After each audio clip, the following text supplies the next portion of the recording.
અંબાલાલ પટેલની ચોંકાવનારી આગાહી। આજે 24 એપ્રિલથી ગરમીમાં પ્રચંડ વધારો થશે। મધ્ય ગુજરાતમાં પારો 42 ડિગ્રીને પાર પહોંચશે। પાટણ, સમી અને હારીજ, સાબરકાંઠા, અરવલ્લીમાં પારો 42 ડિગ્રી રહેશે। રાજકોટ અને સુરેન્દ્રનગરમાં 42 ડિગ્રી તાપમાન રહેશે।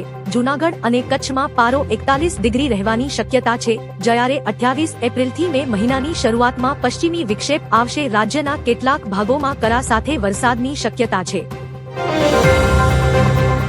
મોદી સરકારની ભેટ 10,000 મળશે પેન્શન। મોદી સરકાર ઇન્ફોર્મલ વર્કર્સ માટે સામાજિક સુરક્ષા વ્યાપ વધારવાની યોજના બનાવી રહ્યા છે। અટલ પેન્શન યોજના હેઠળ ન્યૂનતમ પેન્શનની લિમિટ વધારીને 10,000 રૂપિયા પ્રતિ મહિના કરવાની તૈયારીમાં છે।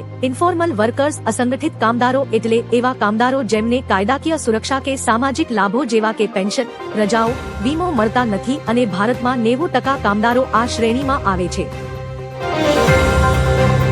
શું યુદ્ધ વચ્ચે પેટ્રોલ ડીઝલના ભાવ વધશે?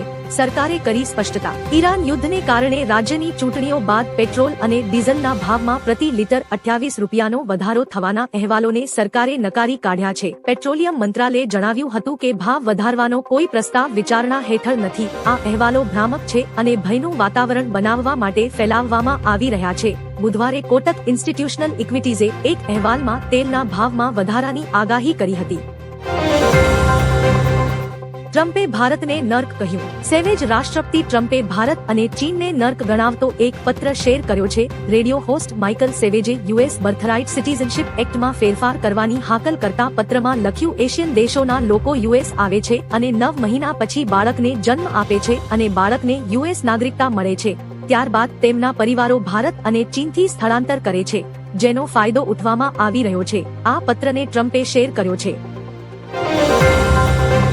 ભય જઈ રહ્યો છે, વિશ્વાસ આવી રહ્યો છે। પશ્ચિમ બંગાળમાં વિધાનસભા ચૂંટણીના પહેલા તબક્કા માટે 152 સીટો પર મતદાન થઈ રહ્યું છે। આ વચ્ચે પ્રધાનમંત્રી નરેન્દ્ર મોદીએ નદિયા જિલ્લાના કૃષ્ણાનગરમાં એક વિશાળ જનસભાને સંબોધિત કરી છે। આ દરમિયાન તેમણે ચૂંટણી પંચની પ્રશંસા કરી હતી અને સાથે ટીએમસી સરકાર પર તીખા પ્રહારો કર્યા હતા। તેમણે કહ્યું કે ભય જઈ રહ્યો છે, વિશ્વાસ આવી રહ્યો છે। ગરમીની આગાહી કામ વિના બહાર ન નીકળતા। ગુજરાતમાં આજથી કાળઝાળ ગરમીનું મોજું ફરી વળશે। હવામાન વિભાગના મતે 24 થી 26 એપ્રિલ દરમિયાન તાપમાનમાં 2 થી 3 ડિગ્રીનો વધારો થતા પારો 43 ડિગ્રીએ પહોંચી શકે છે। અમદાવાદ, ગાંધીનગર અને રાજકોટ સહિત 6 શહેરોમાં ગરમીનું 3rd ડિગ્રી ટોર્ચર જોવા મળશે। 26 એપ્રિલે મતદાનના દિવસે પણ અસહ્ય ઉકળાટ રહેશે। સૌરાષ્ટ્ર અને કચ્છના દરિયાકાંઠાના વિસ્તારોમાં અકળામણમાં વધારો થશે। ગુજરાતમાંથી પકડાયેલા આતંકીઓનો મોટો ખુલાસો। ગુજરાત એટીએસ એ સિદ્ધપુરના ઇરફાન અને મુંબઈના મુર્શિદને ઝડપી લઈને મોટા કાવતરાનો પર્દાફાશ કર્યો છે। આ આરોપીઓ ગઝવા એ હિન્દ સ્થાપવા 12-13 વોટ્સએપ ગ્રુપ દ્વારા કટ્ટરપંથી વિચારો ફેલાવતા હતા। તપાસમાં ખુલાસો થયો છે કે તેઓ દેશના ટોચના નેતાઓ અને આરએસએસના કાર્યકરો પર હુમલાનું આયોજન કરી રહ્યા હતા। પાકિસ્તાની અને આઈએસઆઈએસ સંગઠનોનું સાહિત્ય વાયરલ કરી યુવાનોને ગુમરાહ કરતા હતા। સનાતન જીતશે અને સનાતનની રક્ષા થશે। નંદીગ્રામ અને ભવાનીપુરના બીજેપી ઉમેદવાર શુભેન્દુ અધિકારીએ વોટ આપ્યા બાદ એક નિવેદન આપ્યું છે। તેમણે કહ્યું કે સનાતન જીતશે, સનાતનની રક્ષા થશે। બંગાળમાં આ વખતે બદલાવ આવી રહ્યો છે।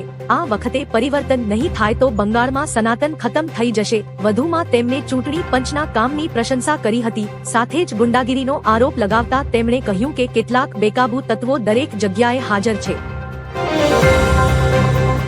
ભારત વિરુદ્ધ મોટું ષડયંત્ર। અમેરિકા ઈરાન યુદ્ધ વચ્ચે વિશ્વના 6 દેશોની ઓઇલ રિફાઇનરીઓમાં રહસ્યમય રીતે આગ લાગવાની ઘટનાઓ બની છે। ભારતમાં રાજસ્થાનની પચપદરા રિફાઇનરી અને મુંબઈ હાઈમાં ઓએનજીસી પ્લેટફોર્મ પર પણ આગ લાગી હતી। આ ગંભીર મામલે એનઆઈએ અને એટીએસની ટીમો તપાસ કરી રહી છે। આ ઘટનાઓ ટેકનિકલ ખામી છે કે કોઈ આંતરરાષ્ટ્રીય ષડયંત્રનો ભાગ તે તપાસ બાદ જ સ્પષ્ટ થશે।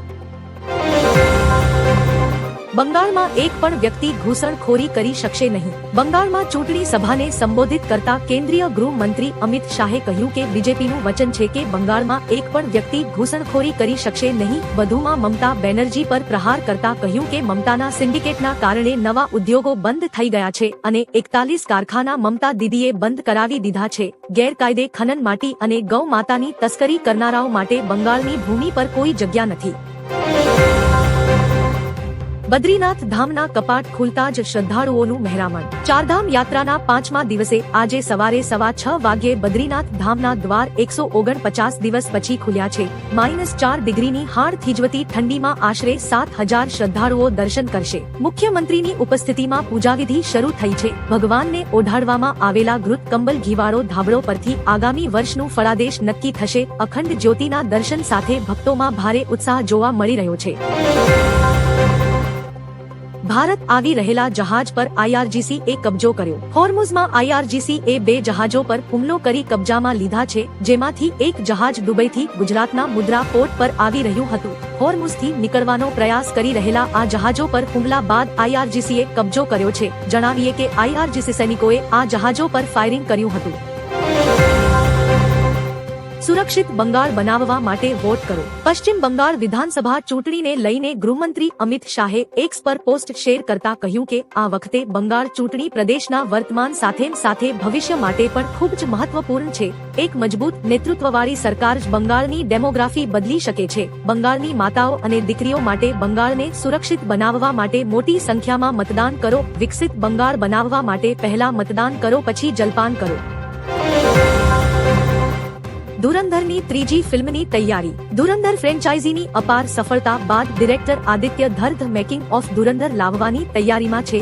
આ ફિલ્મમાં શૂટિંગના બિહાઇન્ડ ધ સીન્સ અને હમઝાથી રહેમાન ડકૈત સુધીના કલાકારોના ખાસ ઇન્ટરવ્યૂ જોવા મળશે. ચાહકોને ભવ્ય શોટ્સના સર્જનની આખી વાર્તા માણવા મળશે. આ વર્ષના અંત સુધીમાં રિલીઝ થનારી આ ડોક્યુ ફિલ્મ બાદમાં નેટફ્લિક્સ પર પણ આવશે. મેકર્સે ફ્રેન્ચાઇઝીના ક્રેઝને જોઈને આ મોટો નિર્ણય લીધો છે. વડોદરામાં PME બસ પ્રોજેક્ટ અંતર્ગત બસો ફાળવાઈ. VMCને PME બસ પ્રોજેક્ટ હેઠળ કુલ 250 બસો ફાળવવામાં આવી છે. પ્રથમ તબક્કામાં 40 બસોમાંથી 7 બસોની ફાળવણી કરવામાં આવી છે. આ અત્યાધુનિક બસોમાં દિવ્યાંગ મુસાફરો માટે વિશેષ સુવિધા છે. એક વખત ચાર્જ કર્યા બાદ 380 કિમી સુધી ચાલી શકે છે. ગોત્રી ખાતે ટર્મિનલ બનાવવામાં આવ્યું છે અને શહેરના 4 ઝોનમાં નવા ટર્મિનલ્સ બનશે. ટૂંક સમયમાં આ બસો શહેરના માર્ગો પર દોડશે.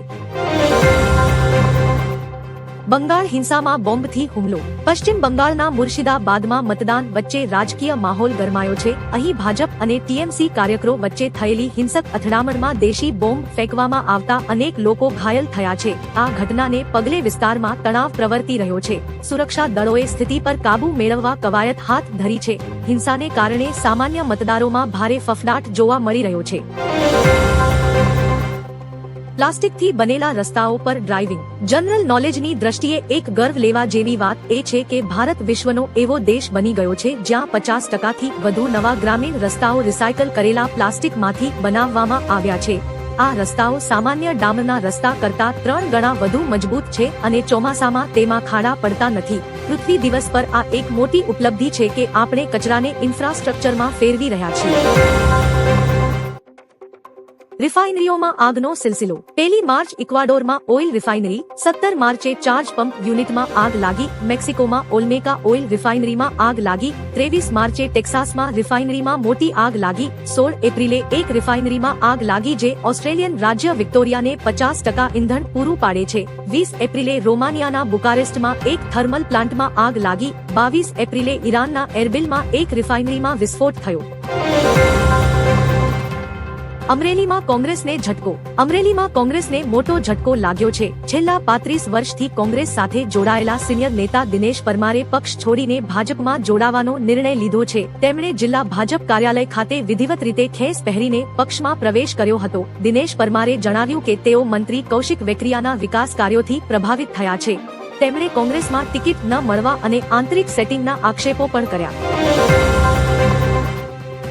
બંગાળમાં મતદાનનો નવો રેકોર્ડ. પશ્ચિમ બંગાળમાં મતદાનના બધા રેકોર્ડ તૂટી ગયા છે. સાંજે 5 વાગ્યા સુધીમાં લગભગ 90% મતદાન થઈ ગયું હતું. ભારતીય ચૂંટણીના ઇતિહાસમાં આટલું ઊંચું મતદાન ક્યારેય સાંજે 5 વાગ્યા સુધીમાં જોવા મળ્યું નથી. ત્રિપુરા અને બંગાળને પરંપરાગત રીતે ઉચ્ચ મતદાન ટકાવારી ધરાવતા રાજ્યો તરીકે ગણવામાં આવે છે. આ રાજ્યોમાં પણ કુલ મતદાન સામાન્ય રીતે 90%ની આસપાસ રહેતું હતું. મુર્શિદાબાદમાં પથ્થરમારો અને લાઠીચાર્જ. પશ્ચિમ બંગાળ વિધાનસભા ચૂંટણી દરમિયાન મુર્શિદાબાદમાં ભારે હિંસા ફાટી નીકળી છે. અહીં ટીએમસી અને આમ જનતા ઉન્નયન પાર્ટીના કાર્યકરો વચ્ચે ઉગ્ર અથડામણ થઈ હતી. બંને પક્ષોએ સામસામે આડેધડ પથ્થરમારો કરતા વાતાવરણ તંગ બન્યું છે. સ્થિતિને કાબૂમાં લેવા માટે પોલીસ અને કેન્દ્રીય સુરક્ષા દળોએ લાઠીચાર્જ કરવાની ફરજ પડી હતી. હાલ સમગ્ર વિસ્તારમાં ચુસ્ત બંદોબસ્ત તૈનાત કરાયો છે. ટીએમસી હુમાયુ કબીરના સમર્થકો વચ્ચે અથડામણ. બંગાળમાં વહેલી સવારથી જ મતદાતાઓ પોતાના મતદાનનો ઉપયોગ કરી રહ્યા છે. આ વચ્ચે મુર્શિદાબાદમાં મતદાન દરમિયાન બબાલ થઈ છે. ટીએમસી અને હુમાયુ કબીરના સમર્થકો વચ્ચે અથડામણ થઈ હતી. આ દરમિયાન સુરક્ષા કર્મચારીઓ સાથે ધક્કામુક્કી કરવામાં આવી હતી. ઈરાનનું કડક વલણ, કહ્યું હોર્મુઝ નહીં ખુલે. ઈરાની સંસદના સ્પીકર મોહમ્મદ બાકેર ગાલિબાફે સ્પષ્ટ કર્યું છે કે વર્તમાન સ્થિતિમાં હોર્મુઝ સ્ટ્રેટ ફરીથી ખોલવામાં આવશે નહીં. યુદ્ધવિરામના ઉલ્લંઘન વચ્ચે આ શક્ય નથી. તેમણે અમેરિકા પર ઈરાની બંદરોની નાકેબંધી કરવાનો આરોપ લગાવતા કહ્યું કે આ વૈશ્વિક અર્થતંત્રને બંધક બનાવવા સમાન છે. જ્યાં સુધી અમેરિકા નાકેબંધી ખતમ નહીં કરે ત્યાં સુધી પૂર્ણ યુદ્ધવિરામ અને સમુદ્રી માર્ગ ખોલવો અશક્ય છે, જે ચિંતાનો વિષય છે. હવે પ્લેનના ઇંધણમાં પણ ઇથેનોલ નંખાશે. કેન્દ્ર સરકારે એવિએશન ટર્બાઇન ફ્યુલ એટીએફમાં ઇથેનોલ ભેળવવાની સત્તાવાર મંજૂરી આપી છે. પ્રદૂષણ ઘટાડવા અને ક્રૂડ ઓઇલની આયાત પર નિર્ભરતા ઘટાડવા પેટ્રોલિયમ મંત્રાલયે નિયમોમાં ફેરફાર કર્યો છે. નીતિન ગડકરીએ 100% બ્લેન્ડિંગનું લક્ષ્ય રાખ્યું છે, જેથી હવાઈ મુસાફરી સસ્તી અને પર્યાવરણને અનુકૂળ બનશે. નવા નોટિફિકેશન મુજબ હવે ઇંધણમાં હાઇડ્રોકાર્બન સાથે સિન્થેસાઇઝ્ડ કમ્પોનન્ટ્સ